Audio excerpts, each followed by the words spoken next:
นาคเขามีเท่าใดแล้ววะ2บ่2เนาะนาค2ส่วนนาคน้อยคือเน้นเดี๋ยวมันก็ค่อยทยอยมาดอกพอดีก็รอเน้นนำแน่ผู้มาใหม่ก็ดีผู้มาเก่าก็บวชก็ซ้ำบ่ทันบวชก็ซ้ำบวชนั่นแหละเพราะเฮาก็อยู่แบบพระแล้วบ่ต้องใจร้อนบ่ต้องเอากิเลสล้างลากทุกคนเป็นผู้นำของตนเองได้เด้อ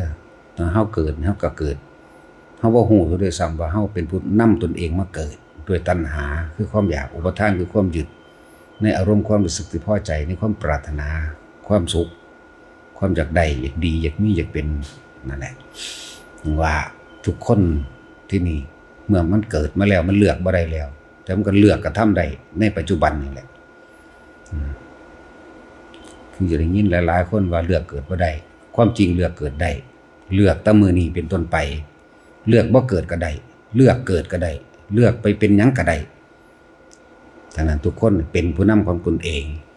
แต่ว่าในคำว่าผู้นำนี่สิเป็นนำผิดตามความเป็นจริงหรือจะนำถูกตามความเป็นจริงนั่นแหละการได้ยินได้ฟังจริงเป็นสิ่งที่สำคัญบ่ซั่นเพิ่นสิเอาคำว่าสุตตมยปัญญาบ่ขึ้นมาก่อนบ่การได้ยินได้ฟังเป็นสิ่งที่สำคัญ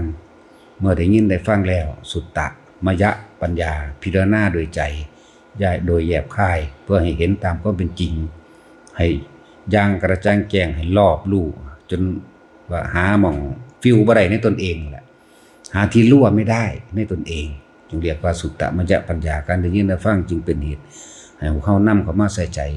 มยะเข้ามาสู่ใจเองแหละปัญญาคือให้รู้แจ้งจริงๆตามความเป็นจริงโดยความเห็นตามความเป็นจริงแหละที่นี่ก็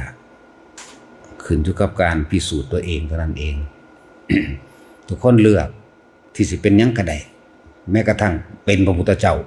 ก็สามารถเลือกที่จะเป็นได้ทางบ่แม่นเป็นโดยความคิดเด้เป็นโดยการกระทำจิตเจตนาหรืออธิษฐานบารมีตั้งไว้ซะก่อนว่าเฮามีแนวทางเฮามีแบบอย่างหรือเนติแปลว่าแบบอย่างต้นแบบของเฮาเองโอ้อยากเป็นพระพุทธเจ้าแบบนี้เฮาก็ต้องศึกษาวิธีการเป็นของเพิ่นแล้วเฮาก็เดินตาม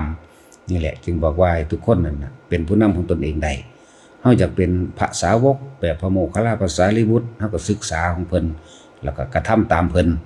บ่แม่นคิดตามซื่อๆเด้ต้องกระทำตามด้วยเฮาจะเป็นผู้เลิศทางใดก็ช่างก็ศึกษาผู้เลิศแบบนั้นแหละบ่ว่าผู้หญิงบ่ว่าผู้ชายได้ทั้งนั้นว่าทุกคนเป็นผู้นำของตัวเองได้นำไปเกิดเป็นหยังก็ได้นี่ฟังดีๆว่านำไปเกิดเป็นหยังก็ได้ขึ้นอยู่กับการกระทำของเฮาเอง นำบ่เกิดก็ได้หรือจังว่าพวกเฮาสิเสียโอกาสเฮ็ดหยังในเมื่อพวกเฮามาเห็นแล้วมาฮู้แล้วพุทธเจ้าก็เกิดได้ยากที่สุดในจักรวาลนี้แล้วในอนันตจักรวาลพร้อมตลอดการยาวนานหลายอสงไขยนับบ่ได้พุทธเจ้าเกิดยากที่สุดมาเกิดขึ้นมาแล้ววันนี้เพิ่นแสดงธรรมแล้วก็คนที่คอยตามเห็นตามหรือปฏิบัติตามก็ยากแล้วคนที่นำธรรมเรานี่ออกมาเปิดเผยนี่ก็ยากเข้าไปอีกเดี๋ยวมันธรรมดานี่แต่จึงว่าแต่ละคนเฮามาเห็นแล้วพบพ่อแล้วอย่าปล่อยโอกาสพลาดทำตามเพิ่นเถอะอันใดเพิ่นบ่สอนเฮาบ่ต้องไปเวียงออกดอกบ่ต้องไปทางใหม่ดอกเฮ็ดนำเพิ่นโลดอานาปานสติลมหายใจเข้าออกอยู่กับลมหายใจเข้าออกเป็นเบื้องต้นเป็นฐานที่ตั้งเป็นอักขระเป็นยังไงเป็นอักขระฐานอยู่ฐานที่ตั้ง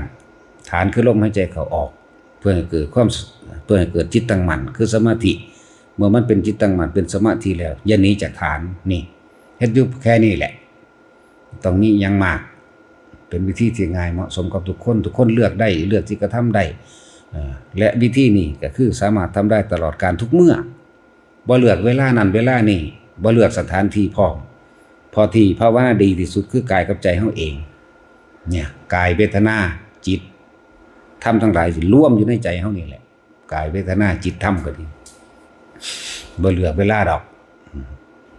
แต่กิเลสมันยังบ่เลือกเวลา โมโหมันก็ยังคิดขึ้นละศูนย์หอยก้นปึ้งขึ้นมาโลดโมโหขึ้นมาทันทีโลด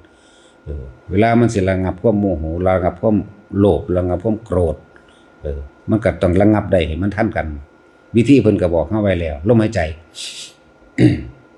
อยู่กับลมหายใจทำให้บ่อยทำให้มากทำให้ชินเมื่อมันชินแล้วมันก็รู้มันก็เห็นเท่าทันความคิดของเจ้าของเองนั่นแหละตั้งแต่กี้เฮาเกิดมาเพราะความไม่รู้เพราะว่าเฮาทำตามความเห็นของตนเอง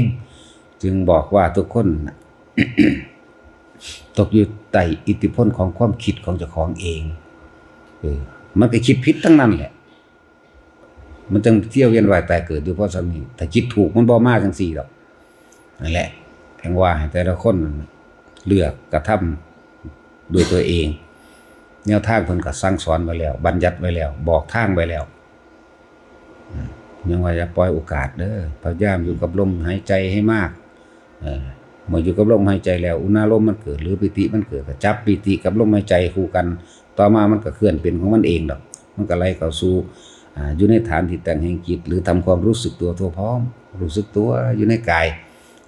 เรียกว่ากายเวทนาจิตเวทนากายเรียร่วมกันเป็นหนึ่งเป็นอุเบกขาได้แล้วก็สิเห็นสิ่งทั้งหลายทั้งปวงเคลื่อนที่บ่จีรังบ่ยังยืนบ่แน่บ่นอนสุดท้ายก็ต้องแตกต้องดับต้องสลายสัพพะรูปธรรม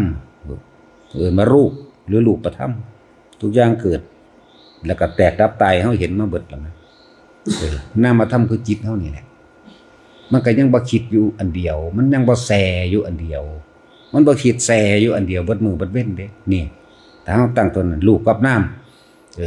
แต่ก็เห็นตามความเป็นจริงบ่มีหยังกี่รังอย่างยืนเป็นของบ่เที่ยงแท้เนี่ยนอกจากอันจากอย่างเกิดขึ้นดับเกิดขึ้นดับคิดถึงผู้นี้ก็บ่ได้คิดถึงอยู่เบิดมื้อเบิดเว้นหรือเบิดปีเบิดชาติเท่าตายเด้คิดถึงผู้นี้เดี๋ยวก็คิดถึงผู้นั้นอ๋อนี่คือความเกิดดับ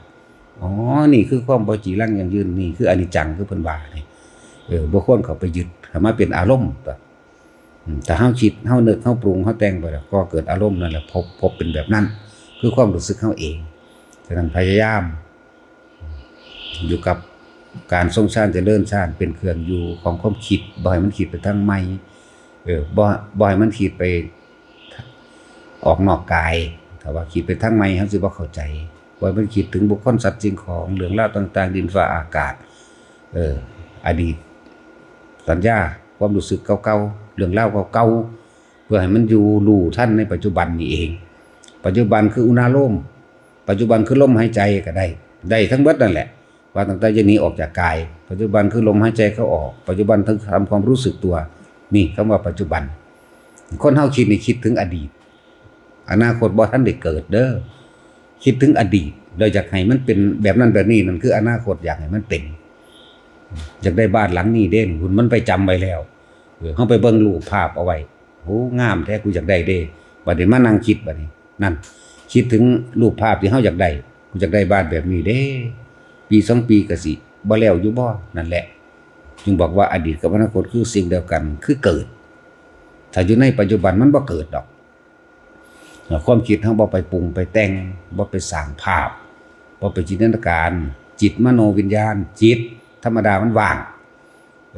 มโนนี่คือการคิดถึงและจินตนาการวาดภาพวิญญาณก็เกิดความรู้สึกพอใจไม่พอใจนี่เฮ็ดจังใดเฮาสิบ่ให้มันไปคิดออกไปนั่นแหละจังบอกว่าลมหายใจมั่นจุดอุณาโลมมั่นจุดอุณาโลมนี่เป็นฐานที่ตั้งแห่งจิตฐานที่ตั้งแห่งความรู้สึกตัวนี่แหละโดยเฮาก็อาศัยลมนี่เองอย่าปล่อยทำให้บ่อยทำให้มากทำให้ชินเดี๋ยวก็เกิดความรู้ขึ้นมาคือญาณเดี๋ยวก็เกิดความรู้ความเห็นเห็นว่ารูปประธรรมทั้งหลายเกิดแตกดับนามธรรมทั้งหลายเวทนาสัญญาสังขารวิญญาณคือใจคือจิตคือทีนี้บ่ให้มันออกจากกายความคิดเลยถูกระงับดับบ่คิดมันเลยแต่มีเหลือแต่ความรู้สึกโตนั่นแหละเหตุเป็นเครื่องอยู่ก่อนเฮาที่สิตายบัดสิตายมันก็แล่นเข้าสู่ลมหายใจมันก็นิ่งนะของมันเองดอกเพราะว่าเฮาเห็นแหละฮู้ละมันฮู้ทอกันแล้วล่ะว่าอนิจจังอนัตตามันฮู้ทอกันเบิดนั่นแหละแต่ว่าความว่าสิผู้ใดสิอยู่กับอุเบกขาได้มากกว่ากันเท่านั้นฮู้ทอกัน เรื่องเกิดเรื่องดับฮู้เท่ากันว่าเกิดมาตายฮู้เท่ากันว่าอิหยังก็บ่เที่ยงบ่จีรังยั่งยืนฮู้เหมือนกันหมดแต่ว่าสิเฮ็ดจังได๋สิบ่คิดนี่เฮ็ดจังได๋สิบ่คิดบ่ปรุงบ่แต่งบ่นึกเรื่องนั้นเป็นแบบนั้นแบบนี้นั่นแหละจึงว่าเฮาใส่ลมหายใจนี่เป็นเครื่องล่อเครื่องหลอกเครื่องลวงเป็นกุศโลบายบ่ให้มันคิดถึงผู้อื่นให้มันคิดแต่ในกายของตนเองจนเกิดความรู้สึกในกายเอาได้นั่นแหละเป็นวิธีที่เพิ่นหามาง่ายคักแล้วล่ะพวกเฮาเหลือแต่เฮาเฮ็ดเอานั่นแหละอย่าลืมว่าพวกเฮาน่ะเป็นผู้นำของตนเองได้เจ้าอยากเป็นหยังเจ้าเฮ็ดเอาเองได้นั่นแหละจังว่าที่นี่เมื่อเฮามาฮู้แล้วเฮาสิไปเป็นอีหยังอื่นอีกเฮ็ดหยังความเกิดเป็นทุกข์คำเดียวกินขาดคุ้มครอบคุ้มไว้แล้วแม้ความเกิดก็เป็นทุกข์เกิดเป็นหยังก็สร้างทุกข์เบิดเห็นมั้ยแล้วเฮาก็นำตัวเองเพื่อให้บ่เกิดทันตัวและวิธีนำกับลมหายใจเจ้าของน่ะเป็นเบื้องต้นเป็นอักขระฐานเป็นฐานใหญ่เป็นฐานที่ตั้งเลยลมหายใจนะเอาพอ